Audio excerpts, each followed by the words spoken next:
Bonjour et rebonjour à tout le monde et bienvenue dans ce premier webinaire de la Connex Academy. Nous sommes très heureux et très fiers, toute l'équipe de Connex Santé, d'organiser ce premier webinaire. Nous allons réaliser des webinaires tous les mois. Vous aurez donc la possibilité de vous connecter. Nous avons l'immense plaisir aujourd'hui de vous proposer ce premier webinaire avec deux orateurs de renom, le professeur Thierry Vincent, qui est donc qui exerce au CHU de Montpellier, qui est responsable du service immunologie, qui est aussi responsable de l'équipe médicale immunologie, et le professeur donc Vincent Sapin, qui exerce au CHU de Clermont-Ferrand, qui est chef de service de biochimie et génétique moléculaire. Et donc, merci à vous deux, Thierry Vincent et Vincent Sapin. Vous allez donc nous exposer les raisons et en quoi finalement ce service de téléexpertise rapide niveau 1, niveau 2 et niveau 3 valorise la biologie médicale dans le parcours de soins.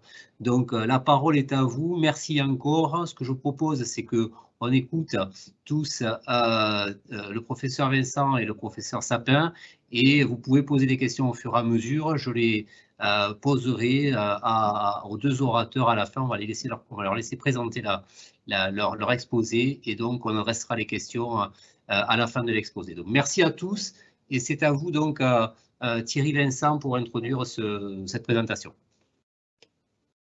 Merci Stéphane, merci pour cette introduction. Donc oui, c'est moi qui vais entamer, puis je laisserai la parole après à Vincent Sapin. Donc on va vous présenter un cas d'usage, un cas clinique qu'on a conçu. Alors c'est un cas d'usage un petit peu artificiel, c'est une agrégation de plusieurs cas cliniques, mais je pense que le cas clinique reste cohérent et crédible.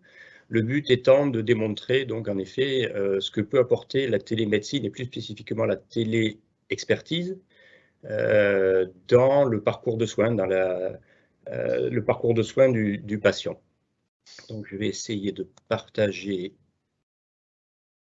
mon écran. Hop.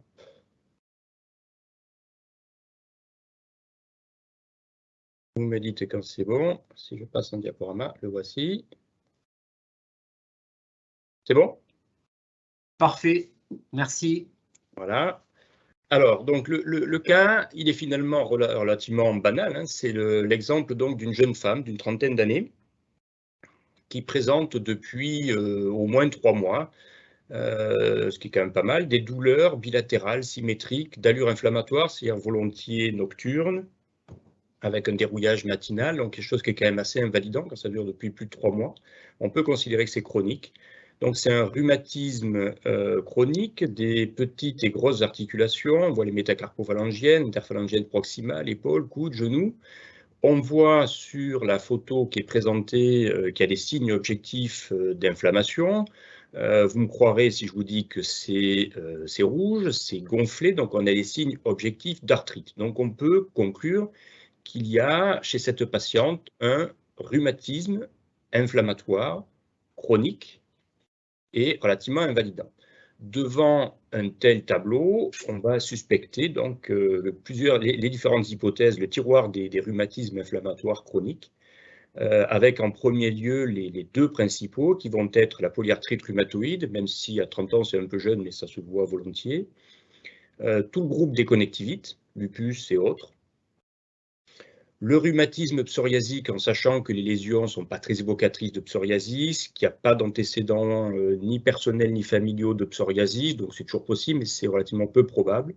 Il y a bien sûr d'autres hypothèses, des arthrites microcristallines, etc., mais le tableau clinique n'est pas du tout en faveur. Donc on va conserver les deux étiologies initiales, principales, qui sont la polyarthrite rhumatoïde et les connectivites.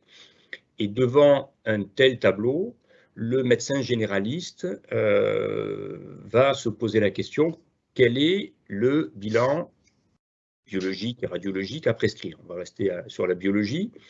Et s'il a suivi l'actualité, il sait sans doute que depuis, on va dire, une dizaine d'années, il y a quand même pas mal d'anticorps qui ont été décrits dans le cadre des connectivites, que ce soit dans les sclérodermies, dans les myosites, etc., les fibrillarine, les anti-MDA5, les anti, etc., etc. Donc, il y a plein d'anticorps. C'est assez spécialisé, il ne maîtrise pas forcément, donc il est en droit de demander à son biologiste préféré, mon cher ami, qu'est-ce que je dois te prescrire pour explorer ces deux diagnostics principaux, PR et connectivité. Et là, finalement, donc, on est devant le bilan d'extension d'une arthrite. Première question, est-ce qu'il y a un syndrome inflammatoire? Deuxième question, sur le plan immunologique, est-ce qu'on est capable, comment faire un diagnostic le plus précis possible? Syndrome inflammatoire, ça ne sert à rien d'aller prescrire des examens très compliqués, on va rester classique. Numération de formule sanguine avec les plaquettes, la CRP, la VS en principe ça ne se fait plus trop, l'électrophorèse des protéines et le fibrinogène. Et avec ces 4 examens qui ne coûtent pas très cher, qui sont simples à réaliser, on va savoir s'il y a un syndrome inflammatoire qui orientera plutôt du côté de la polyarthrite rhumatoïde, ou si c'est une connectivite, il n'y aura pas de syndrome inflammatoire, et si on l'a fait, il y aura peut-être une accélération de la VS. Et sur le plan immunologique, finalement, dans un premier temps, on va rester simple là aussi. On garde en tête nos deux diagnostics principaux, la polyarthrite rhumatoïde pour laquelle on va demander les anticorps anti-CCP, le facteur rhumatoïde, et les connectivites, où on va se limiter dans un premier temps à faire les anticorps antinucléaires, et si c'est positif, à rechercher derrière s'il y a des anticorps anti-ADN ou des anticorps anti-antigènes nucléaires solubles. Voilà. Si on fait chou blanc avec ça, on est en droit après d'aller chercher les diagnostics plus compliqués, mais dans un premier temps, il est raisonnable d'en rester à ces examens simples. Alors, quels sont les résultats? On vous dit que le bilan radiographique est normal, il n'y a pas d'érosion, donc ça, c'est pas trop en faveur d'une polyarthrite rhumatoïde. Les CCP, les anti-CCP, le facteur rhumatoïde sont négatifs, ce qui ne plaide pas non plus en faveur d'une polyarthrite rhumatoïde. Donc, on s'oriente plutôt côté connectivité. Et en effet, on voit que les anticorps antinucléaires sont très positifs, au 1 sur 1280, avec un aspect moucheté. Vous avez l'image à côté.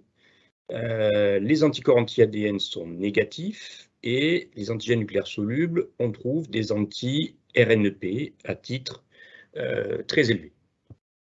Avec ça, est-ce qu'on peut faire un diagnostic? On penche clairement du côté d'une connectivite. On n'a sans doute pas tous les éléments pour faire un diagnostic très précis, mais on peut évoquer un diagnostic de connectivite mixte ou de syndrome de Sharp devant les signes cliniques de polyarthrite, avec anticorps antinucléaires et anti-RNP. J'aurais pu rajouter que la patiente avait, par exemple, les doigts qui deviennent un petit peu blancs en cette période hivernale où il fait un peu froid le soir. Donc, elle a un syndrome de Raynaud. Donc, on a un diagnostic probable de connectivite mixte. Très bien. On peut proposer à la patiente un traitement par hydroxychloroquine et on va la revoir quelques temps plus tard. Pour rappel, les connectivites sont des pathologies considérées comme rares, même si elles ne sont pas exceptionnelles. Ce sont des maladies de système qui peuvent donc toucher, par définition, tous les organes, et sans rentrer dans les détails, vous voyez en dessous, j'ai mentionné les différents appareils qui peuvent être touchés. En clair, ça résume toute la médecine. On peut voir à peu près tout au cours d'un lupus ou au cours d'une connectivite mixte notamment. Ce sont des maladies donc, qui sont complexes, à prendre en charge, potentiellement grave, une atteinte à SAPL catastrophique, une vascularité cérébrale, etc. Vous pouvez plier votre patient. Les atteintes qui peuvent être parfois silencieuses, et notamment en effet le rein. La glomérulonéphrite évolue à bas bruit. Vincent Sapin en parlera après.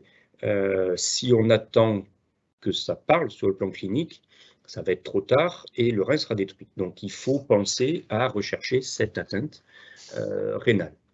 Et on voit bien, par cette atteinte donc multisystémique, qu'on a tout intérêt à avoir une prise en charge qui va être multidisciplinaire. Et là, la téléexpertise va prendre tout son sens en positionnant le médecin de famille, le médecin généraliste au centre du parcours de soins et qui va pouvoir ainsi coordonner toute la prise en charge du patient. Alors, quel bilan d'extension on peut proposer à ce stade-là, en sachant que, on l'a dit, ça peut résumer toute la médecine, donc on ne va pas explorer forcément tous les organes. On peut, sur le plan immunologique, proposer un dosage du complément, le CH50, le C3, le C4, et la recherche du syndrome des antiphospholipides, qui fait partie des critères diagnostiques du lupus et des connectivites. Et puis, c'est toujours bien de savoir s'il y a des anticorps antiphospholipides ou anti-bêta-2-GP1 pour la suite ensuite du suivi de votre patient et les complications qui peuvent en découler. Alors, qu'est-ce qu'on peut proposer d'autre? Finalement, on va rester là aussi simple. On va être guidé par la clinique. Évidemment, s'il y a une atteinte qui évoque une atteinte neurologique, cardiaque, etc., on va l'explorer. Mais de façon systématique, il est raisonnable, le rein, ça c'est sûr, d'aller l'explorer. Vincent en parlera mieux que moi. Encore une fois, c'est une atteinte qui évolue à bas bruit et qui va être irréversible si on attend trop tard. Et l'atteinte cardiaque, évidemment, par le critère de gravité, on peut avoir notamment des hypertensions artérielles pulmonaires avec des répercussions sur le cœur droit. Donc, il est logique et raisonnable de proposer en systématique au moins une échographie cardiaque. Alors, malgré votre traitement par hydroxychloroquine, vous revoyez votre patiente 6 mois plus tard. Malheureusement, ça ne va pas très bien. Elle a toujours ses douleurs articulaires et le tableau s'est un petit peu complété. Elle décrit maintenant des douleurs musculaires proximales au niveau des ceintures scapulaires et pelviennes. Elle avait peut-être avant, mais vous ne l'aviez pas vu et vous ne l'avez pas mentionné, un érythème des paupières. Elle a des petits signes cutanés. On voit là une hyperkératose fissuraire au niveau palmaire. Et plus grave, elle présente aussi une dyspnée d'effort. Alors, devant ces signes cliniques, on peut se demander, est-ce qu'on n'était pas parti sur une mauvaise hypothèse? Est-ce qu'on ne pourrait pas évoquer une autre hypothèse diagnostique et de nouvelles explorations? Alors là, je ne connais pas le parcours des personnes dans l'audience, mais est-ce que quelqu'un aurait des hypothèses ou une hypothèse principale en fonction de ces signes cliniques et les explorations complémentaires à fournir? Alors, je ne vois pas le chat, mais Stéphane, en principe, le voit. Donc, si quelqu'un a la solution, je l'invite à le mettre dans le chat et Stéphane me le répercutera. Le gagnant ayant droit à un voyage aux Seychelles payé par Connex Santé. Après le Covid. D'accord. Donc, apparemment, les participants ne se bousculent pas. Non, tant pis, je vais tout seul alors. Bon. Alors, devant la dyspnée, la hypothèse diagnostique ou pas, il faut l'explorer. Une personne de 30 ans avec une dyspnée d'effort, c'est pas normal. Donc, on fait l'imagerie, on fait un scanner thoracique et on voit une belle image là de fibrose interstitielle. Et devant l'ensemble de ces éléments, eh bien, le médecin, et plus particulièrement là, le biologiste, doit être amené à rediscuter des images d'immunofluorescence qu'il a observées initialement. Et si lui ne se sent pas l'expertise suffisante pour identifier les petits signes que l'on voit là-dessus, il peut demander, c'est tout l'intérêt de la téléexpertise, un conseil à quelqu'un qui a peut-être plus l'habitude de manipuler ces pathologies et ces anticorps rares. Donc, il peut demander par téléexpertise la relecture des images d'immunofluorescence et, par exemple, que ce soit dans mon service ou dans un autre service d'immunologie en CHU, mon cher confrère, qu'est-ce que vous pensez de ces images? Est-ce que ça vous évoque quelque chose? Et là, oui, on voit, en plus des images donc de l'aspect moucheté qu'on avait identifié au départ, on peut se poser la question quand même, les petites mouchetures qu'on voit dans le cytoplasme, est-ce que ça ne serait pas significatif? Et en effet, devant le tableau clinique avec une atteinte articulaire, musculaire, cutanée, pulmonaire interstitielle et ces images cytoplasmiques, on doit évoquer un anticorps anti-ARNT synthétase et donc un syndrome des anti-synthétases. Pathologie rare, mais pas si rare, pas rarissime, on va dire, et grave. Donc, il faut identifier si le traitement sera plus agressif. Et on doit demander, en plus d'une IRM musculaire, des enzymes musculaires, etc., de rechercher les anticorps spécifiques des myocytes. Je vous ai mis ici le DOT qu'on utilise au laboratoire à Montpellier, un DOT myosite, et on voit donc une belle image d'anticorps anti-PL7. Et on a fait le diagnostic maintenant, on sait que nous sommes en présence d'une polymyosite, ou plus précisément d'une dermatomyosite, puisqu'il y a des signes cutanés, avec un syndrome des antisynthétases par anticorps anti-PL7. Voilà, donc là on a un diagnostic précis, qui colle bien avec les cliniques et qui va nécessiter une prise en charge, comme nous le mentionne le Collège des enseignants de pneumologie dans l'encadré que j'ai précisé en bas, qui nécessite une prise en charge multidisciplinaire avec les cliniciens, les radiologues, les anatomopathologistes, les chirurgiens, les biologistes. Et là, la téléexpertise prend tout son sens pour aller coordonner l'ensemble de ces praticiens de santé. Je laisse maintenant la parole à Vincent Sapin. Merci Thierry. Donc, on va continuer ce cas clinique, ce cas d'usage. Là aussi, je vais essayer de vous montrer comment, entre guillemets, il peut y avoir cette téléexpertise qui va peut-être pas dans la première partie de mon exposé, quoique, quand on discute avec les néphrologues, etc., il y a quand même aussi des dialogues qu'il faut qu'ils s'installent de façon très classique entre le médecin généraliste et le biologiste, et puis après peut-être entre biologistes sur des conseils que l'on peut avoir pour une téléexpertise, je dirais, d'une exploration un peu plus complexe. Donc en fait, cette patiente, au décours de son évolution, bien, elle manifeste en fait des œdèmes au niveau des jambes, et elle va voir son médecin qui lui fait une visite classique et qui pense, et on va le voir pourquoi, qu'il y a, comme l'a dit tout à l'heure Thierry,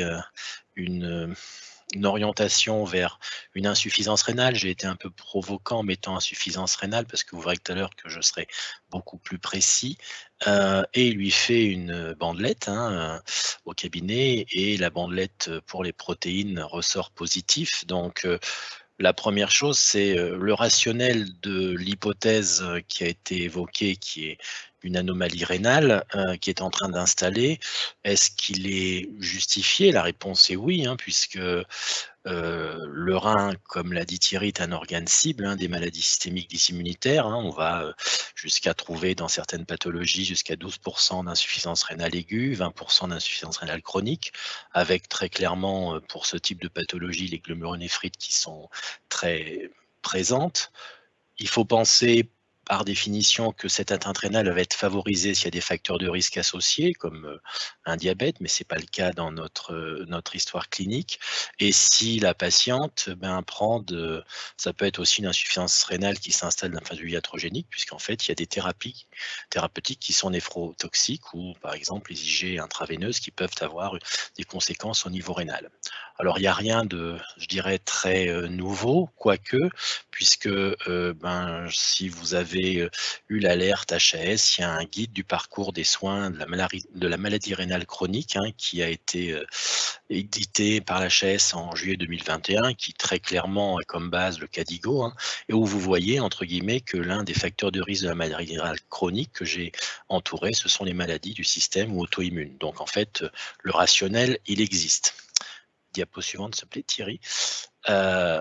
Alors c'est là où j'enfonce peut-être une porte ouverte, mais on ne parle plus d'insuffisance rénale telle que, on parle de maladie rénale chronique, et on va voir en fait que notre patiente, entre guillemets, elle va, je commence un peu à dévoiler l'histoire, mais elle va avoir un DFG estimé qui va être tout à fait normal, et elle va par contre présenter un marqueur d'atteinte rénale qui est la protéinurie ou l'albuminurie, et donc qui va la faire rentrer dans ce parcours de soins. Donc aujourd'hui, on définit la maladie rénale chronique par deux entités qui sont l'estimation du DFG, qui doit être, on verra après, quand l'insuffisance rénale chronique se met en place, est inférieure à 60 ml par minute par 1,1 m². Et il y a aussi des présences de marqueurs d'atteinte rénale. Il faut qu'il y ait les deux pour permettre en fait de stader la maladie que l'on va voir juste après.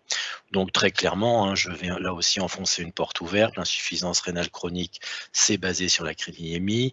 On est en technique enzymatique. On utilise, alors je sais qu'il y a encore d'autres calculs qui sont émis, mais très clairement aujourd'hui, l'HAS nous demande de privilégier CKD-EPI.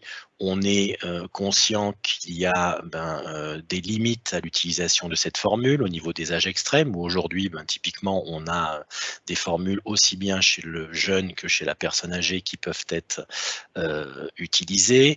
On fait attention, c'est pas le cas là non plus, aux obèses et aux grands dénutris. Certains médicaments vont moduler en fait la physiologie de la créatinine au niveau rénal, donc on a une anamnèse au niveau de la médication.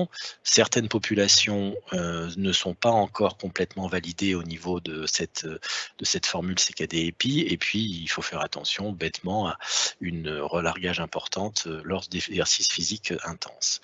Mais moi, sur le point très important, et ça a été le point d'appel de cette patiente, en fait, c'est qu'elle présente un marqueur d'atteinte rénale. Alors, il y a les sédiments qu'on appelait anciennement les sédiments, hein, l'hématurie, la leucocyturie, qui doivent là aussi être interprétés en fonction de en excluant certaines causes urologiques ou certaines infections. Mais très clairement, aujourd'hui, et c'est un point important, je ne sais pas dans l'auditoire si c'est quelque chose qui est, je dirais, fréquemment ou en permanence réalisé, mais vous voyez que, et mes néphrologues me l'ont confirmé encore la semaine dernière, je leur posais la question, il y a quand même une absence de temps en temps lorsqu'on explore une fonction rénale. Certes, on pense à la créatininémie et au DFG, mais comme l'avait mentionné l'assurance maladie en 2016, on a que à peu près, et ça a un peu augmenté, mais 20 à 25% en fait de protéinuries qui sont réalisées. Et quand je dis protéinurie, là aussi, je galvaude un peu le terme, puisqu'aujourd'hui, on demande en fait de rationaliser et de faire soit de la protéinurie sur la créatinurie, mais ce qui est demandé et ce qui est préconisé, c'est en fait le ratio albuminurie sur créatinurie, puisqu'en fait, on va pouvoir dans ces cas-là sous-stader l'atteinte au niveau rénal, au niveau de ces marqueurs d'atteinte rénale, avec des résultats normaux, comme je vous l'ai montré, inférieurs à 30 mg par gramme, ensuite augmentation modérée et augmentation franche. Donc en fait, diapositive suivante, s'il vous plaît Thierry, notre patiente, premièrement, la définition de la maladie rénale chronique, il va falloir qu'elle refasse ses bilans, un bilan qui va être un bilan de souffrance et de recherche de marqueurs urinaires avec l'albuminurie, et aussi si elle va plusieurs fois, 2 à 3 fois pendant 3 mois, puisqu'en fait il faut que ces doubles signes soient présents plus de 3 mois pour qu'on parle de maladie rénale chronique. Et en fait, notre patiente, elle avait un DFG complètement normal, mais elle avait ce marqueur d'atteinte rénale. Donc, on est sur une maladie rénale chronique avec un DFG normal ou augmenté. Et à partir de là, et ça peut être, entre guillemets, déjà une première avantage et un premier intérêt de cette téléexpertise immédiate, si on a un doute, c'est que vous faites rentrer cette patiente dans le parcours de soins d'une MRC, et donc en fait, elle va avoir certains points de surveillance qui sont importants. Je vous montrerai après quelles sont les fréquences, mais très clairement, là, elle va pouvoir bénéficier, par exemple, d'une d'études d'une cinétique de progression. Aujourd'hui, on sait qu'il y a un déclin annuel physiologique du DFG, mais c'est un facteur de risque quand on voit que ce déclin progresse de façon rapide, puisque on pense des fois à des facteurs d'aggravation de la maladie rénale chronique, mais il y a aussi, d'un point de vue clinique, mais il y a aussi des facteurs d'aggravation, je dirais, biologique. Quand on a un déclin qui est supérieur à 5 millilitres par minute, par 1,73 mètres carrés par an, on doit commencer à s'inquiéter. Et si l'albuminurie est supérieure à 50 mg par gramme, là aussi, il faut s'inquiéter. Donc, quelque part, importance, entre guillemets, de faire rentrer cette patiente dans ce parcours de soins de la MRC pour qu'elle puisse être régulièrement surveillée. Et puis, alors, là, c'est encore un débat, mais c'est vrai que nos amis néphrologues utilisent peu encore le CKD-EPI pour adapter la posologie, mais très clairement, on voit, parce que typiquement, une bible entre guillemets des traitements qui est le Vidal aujourd'hui fait encore référence au Cockcroft, mais quand on les interroge de plus en plus, ils sont à utiliser en fait cette formule pour adapter leur posologie. Diapositive suivante, s'il te plaît. Qu'est-ce que vous allez faire? Et là aussi, ça peut être entre guillemets des téléexpertises, là peut-être entre un médecin généraliste et un biologiste, ou entre biologistes aux différents, je dirais, spécialisations. On a très clairement, on va essayer, et ça va nous rendre souvent une atteinte, je dirais, glomérulaire, hein, avec une électrophorèse des protéurinaires, toute simple, hein, qui, comme elle est démontrée là, hein, on va s'attendre plutôt à la piste 5, hein, c'est-à-dire qu'on va avoir une origine glomérulaire de l'atteinte avec des grosses protéines qui vont être retrouvées au niveau de l'urine. Et la question qui peut vous être posée, c'est maintenant, je sais que le rein n'est pas uniquement un filtre, qu'est-ce que je dois faire en complément et à quel stade?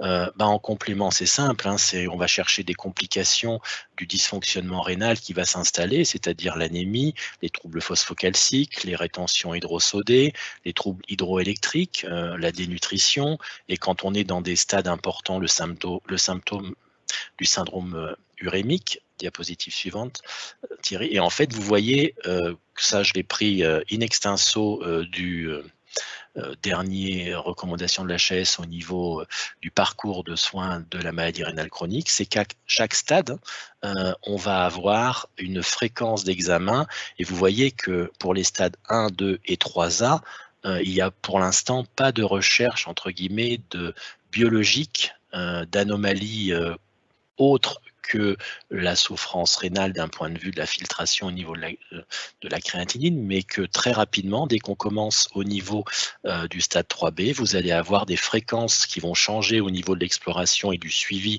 pour justement regarder s'il n'y a pas un déclin qui est anormal au niveau du DFG, et vous allez avoir tout un tas de nouveaux examens biologiques qui vont essayer de suivre de façon très précise et avec des fréquences importantes. Donc là, ça peut être aussi un conseil qui est donné de façon, qu'est-ce que je fais chez un patient qui m'arrive ou une patiente qui m'arrive et qui est maintenant en stade 4? Est-ce que je dois modifier, entre guillemets, les prises en charge d'un point de vue biologique pour la recherche de complications? Vous avez les réponses, et ça peut être, entre guillemets, aussi un avantage de discussion en téléexpertise immédiate.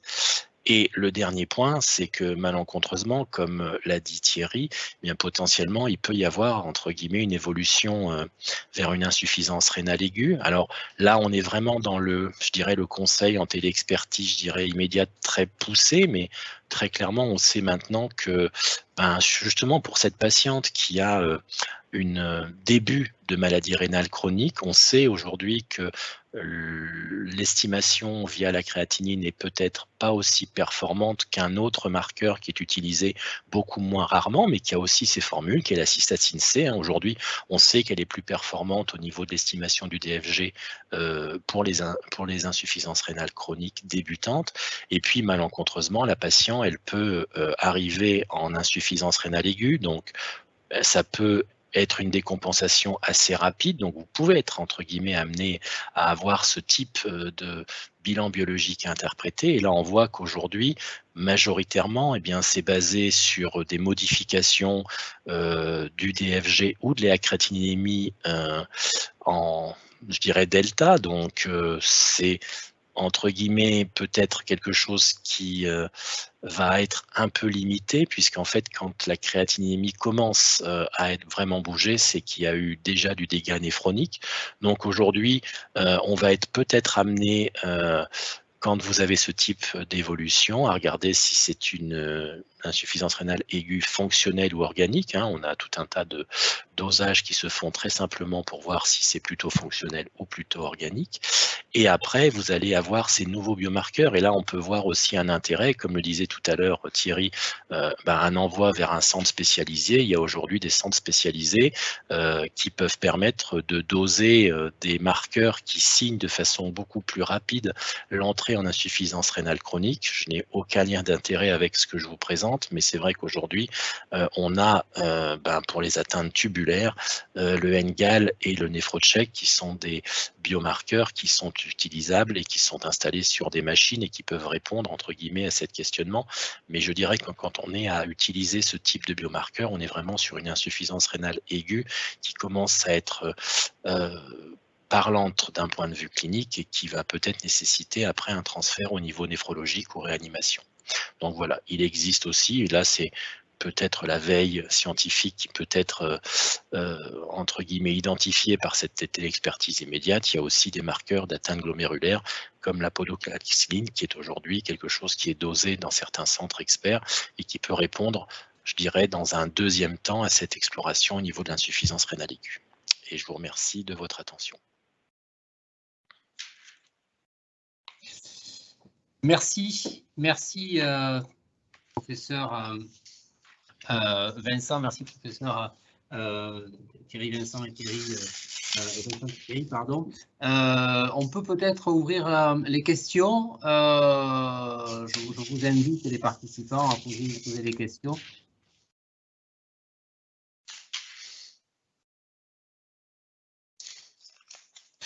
En tout cas, peut-être dire, pendant que les participants s'expriment, déjà, encore une fois, vous remercier. Moi, on peut dire que vous avez très bien illustré l'intérêt, justement, de ce service de téléexpertise rapide de niveau 1, de niveau 2 et de niveau 3, puisque vous avez très bien décrit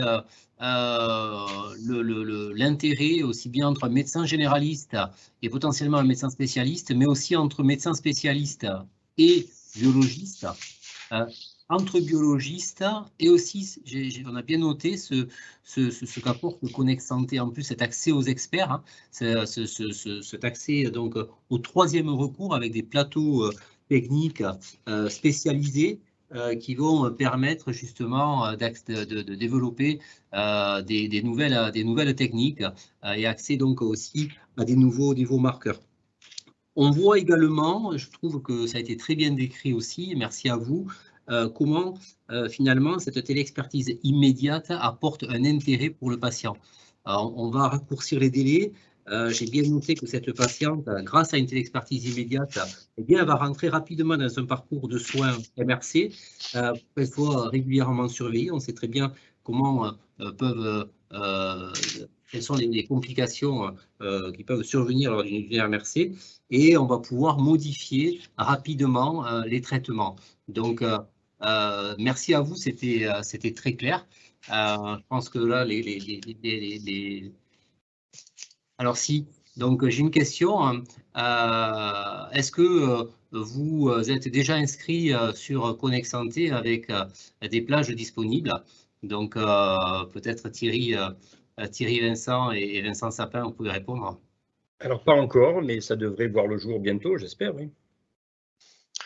Même réponse, sachant que le but, c'est de constituer en fait ce groupe d'experts dans des domaines, je dirais, différents. Là, on l'a illustré avec l'immunologie et par exemple, là, avec nos sociétés savantes, c'est une volonté avec Thierry de mobiliser des experts hein, pour que justement ces plages en effet soient ouvertes. C'est tout à fait ce qui est prévu. Avec un accord, en tout cas pour moi, mais je pense que c'est général, très, très favorable des sociétés savantes. Oui, très clairement, moi, la Société française de biologie clinique est tout à fait partante pour ce genre d'expertise. Nous sommes effectivement en train de développer justement ces panels d'experts. On parle de biologie, mais on peut parler de plusieurs spécialités comme la cardiologie, comme l'urologie, comme l'infectiologie, comme la pharmacie clinique. Nous sommes en train justement de développer ces panels d'experts pour ce troisième recours. Dont feront partie donc Thierry Vincent et Vincent Sapin, comme ils viennent de le dire. Mais pour revenir sur le cas d'usage, si je devais donner un autre exemple pour illustrer l'intérêt de la téléexpertise, on fait venir pour les enseignements aux 5e année de médecine, on fait en binôme clinicien-biologiste, et que je fais avec les internistes et les rhumatos. On fait venir en fin de cours une patiente, dite patiente experte, qui vient nous raconter son parcours C'est une femme qui a 50 et quelques années et qui a eu un lupus diagnostiqué à 20 ans. Donc ça fait 30 ans, 35 ans maintenant qu'elle vit avec son lupus. Quand on dit vivre avec son lupus, c'est vraiment ça, hein, c'est le cas des maladies chroniques. Et raconte tout son parcours, et notamment les errances diagnostiques au départ, et les problèmes qu'il y a pu y avoir relationnels entre les médecins traitants, les médecins de famille, pour annoncer le diagnostic et après la prise en charge au quotidien donc de maladies comme ça complexes, multisystémiques. Et vraiment, le parcours de soins pourrait être très largement amélioré avec l'apport de la téléexpertise, tout en laissant le médecin, parce que ce ne sont pas quand même des pathologies faciles hein, à manager pour un médecin généraliste. Et là, avec la téléexpertise, ça lui donne, avec l'accès donc à tout un panel d'experts en local et en national, la possibilité de conserver la main pour gérer comme ça les parcours de patients compliqués, parce qu'elle le raconte elle-même, hein, ça a été difficile sur le plan psychologique et sur le plan médical, parce que un des problèmes quand on perd la confiance avec son médecin, c'est le problème d'observance thérapeutique après derrière, ce qui a été son cas, et elle a fait des complications gravissimes. Et tout ça aurait sans doute pu être évité par une meilleure coordination des acteurs de soins multidisciplinaires, médicaux et paramédicaux, dans la prise en charge d'une connectivité. Mais c'est vrai sans doute pour plein d'autres pathologies. Très bien, merci. Merci Thierry. Donc, je n'ai pas d'autres questions. Je pense que peut-être donc. Écoutez, merci, encore merci, merci à vous, professeur Thierry Vincent et professeur Vincent Sapin, pour cette présentation qui était très très claire. Merci aux participants d'avoir assisté à ce premier webinaire Connex Santé de la Connex Academy. Donc, et on vous donne rendez-vous d'ici quelques semaines. On vous tiendra au courant pour le prochain webinaire de la Connex Academy. Merci à tous. Très bonne soirée à tous et à très bientôt.